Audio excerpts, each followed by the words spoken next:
Assalamualaikum warahmatullahi wabarakatuh. Peha Basyadara, jumpa lagi bersama saya, Keisha Putri Wiliani dalam Berita Aceh hari ini. Sejumlah berita menarik akan kami sajikan untuk Anda. Dan berikut 3 berita utama hari ini.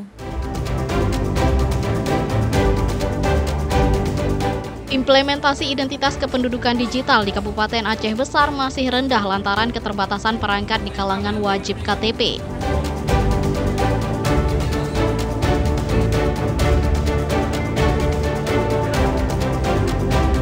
Kantor Kemenak Aceh Besar terus mematangkan persiapan keberangkatan para calon jemaah haji dengan melengkapi berbagai persyaratan administrasi.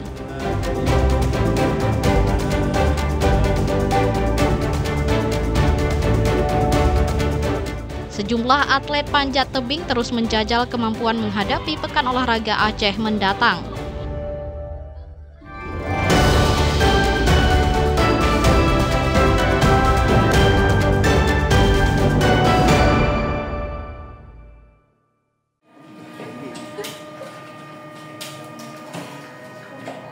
Implementasi identitas kependudukan digital IKD di Kabupaten Aceh Besar masih rendah. Dari 30% target secara nasional, baru 2,98% warga di daerah itu yang telah mengaktifkan IKD. Dari 2,98% atau 9.234 jiwa warga Aceh Besar yang telah mengaktifkan IKD, merupakan mereka yang telah melakukan perekaman data KTP. Rendahnya realisasi implementasi IKD mendorong Dinas Kependudukan dan Catatan Sipil Disduk Capil Aceh Besar menempuh berbagai strategi. Masih rendahnya cakupan implementasi IKD juga disebabkan kepemilikan telepon genggam yang menggunakan Android terbatas terutama dari kelompok usia tertentu. Mereka masih belum paham urgennya IKD itu sendiri. Kemudian kadang-kadang HP kita dengan memori sedikit itu sudah penuh, di masyarakat tidak mau mendownload aplikasi. Yang kedua, masih takut karena itu kan informasi data pribadi. Di HP kadang-kadang sering dihack. Jadi itu ada ketakutan masyarakat sendiri untuk mengaktifasi IKD. Takut datanya disalahgunakan. Padahal tidak, karena ada pengamanannya sendiri, ada PIN-nya. Jadi begitu membuka IKD, itu kita sudah diminta PIN. Dari 315.755 wajib KTP, 309.686 atau sebesar 98,08% belum mengaktifkan IKD. Bahkan 6.069 jiwa diantaranya belum merekam data KTP elektronik. Selain itu, pemahaman warga yang khawatir data akan tersebar dan berpotensi disalahgunakan, salah satu kendalanya. Namun warga tetap diimbau untuk segera melakukan aktivasi IKD karena dapat menyimpan seluruh dokumen kependudukan hanya dalam satu aplikasi. Tim Liputan melaporkan dari Aceh Besar.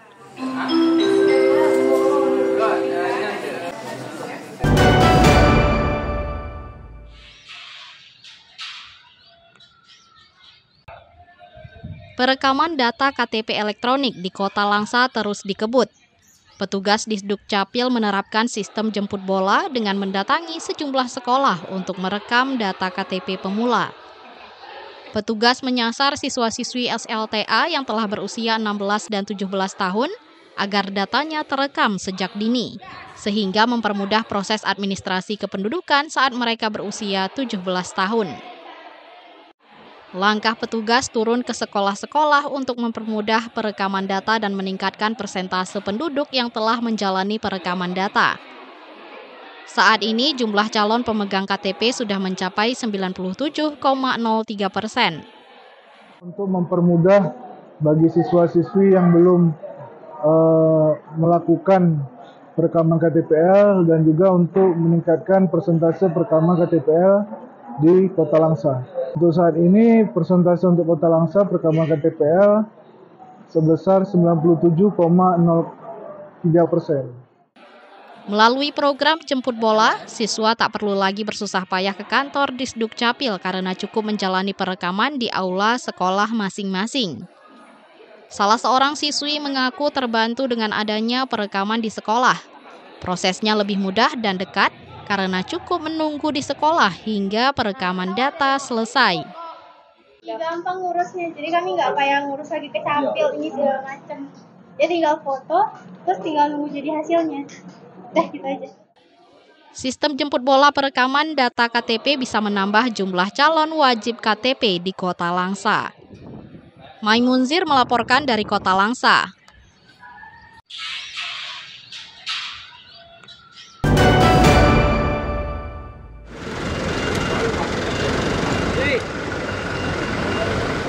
Dalam situasi cuaca yang makin tidak terduga, pemerintah Aceh mulai mengamankan pasokan logistik bencana ke daerah-daerah rawan untuk mencegah keterlambatan bantuan saat banjir dan longsor mengancam.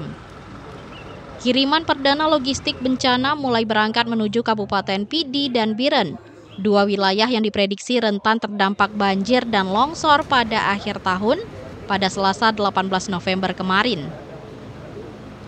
Bantuan ini disebut sebagai langkah preventif untuk memastikan setiap daerah memiliki persediaan memadai saat situasi darurat terjadi tanpa harus menunggu kondisi kritis. Biasalah untuk bencana pojok sapu. Nak beras, nak minyak goreng, nak indomie, nak mukena, dan lain-lain. Nak jakrung.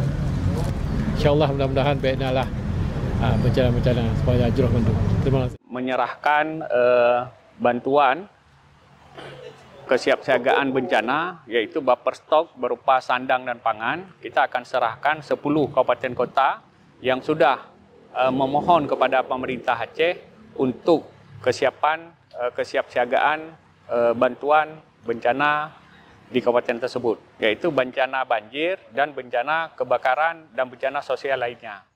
Distribusi logistik juga akan menyasar Kabupaten Bener Meriah dan Aceh Tengah yang dijadwalkan pada 20 November 2025. Setelahnya, pengiriman diteruskan ke daerah lain yang memiliki risiko banjir cukup tinggi, seperti Aceh Utara, Aceh Timur, Aceh Tamiang, Aceh Selatan, Aceh Tenggara, hingga Aceh Singkil. Langkah antisipatif ini diharapkan mampu mempercepat respon saat bencana terjadi, khususnya di wilayah-wilayah rawan yang kian tertekan oleh curah hujan ekstrim. Mufti Tamrin melaporkan dari Banda Aceh.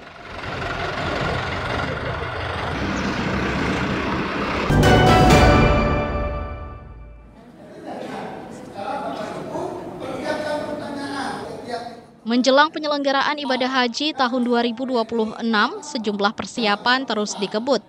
Kantor Kemenak Aceh Besar terus mempersiapkan kelengkapan dokumen para calon jemaah yang akan berangkat ke Tanah Suci. Langkah tersebut menyusul proses transisi pengelolaan ibadah haji dari Kementerian Agama ke Kementerian Haji dan Umroh. Perekaman biovisa bagi calon jemaah haji merupakan salah satu yang sudah rampung di kantor Kemenak Aceh Besar. Selain itu, pemeriksaan kesehatan bagi calon jemaah haji (JJH) tahap awal juga sudah 250 jemaah. Kantor Kemenak juga mempersiapkan manasik haji untuk mematangkan pelaksanaan rukun Islam yang kelima. Sampai ini jamaah yang berangkat tahun depan itu 504 jamaah dan sebagian sudah rekam biopisa, ada 280 jamaah sudah, sisanya dalam proses. Tentang istitaah juga lagi berjalan, ya, semoga kita harapkan seluruh jamaah bisa mendapat istitaah dan bisa berangkat. Walaupun sudah ada Kementerian Haji, namun proses penyelesaian dokumen masih di kita di Kementerian Agama dan ini dalam proses transisi. Nanti semuanya akan dialihkan ke Kementerian Haji. Semoga ini bisa cepat selesai dan kita pun bisa melepaskan semua ke Kementerian Haji agar bisa dilaksanakan dengan baik. Manasik haji mulai dilaksanakan mulai 6 September dan akan berakhir pada tanggal 7 Februari 2025. Sementara itu, total calon jemaah haji dari Aceh Besar pada musim haji tahun 2026 mencapai 504 orang jemaah. Dari jumlah tersebut, 491 diantaranya merupakan jemaah reguler dan 13 jemaah lansia. Sedangkan jadwal pelunasan biaya haji tahun 2026 dimulai pada 19 November 2025. Tim Liputan melaporkan dari Aceh Besar.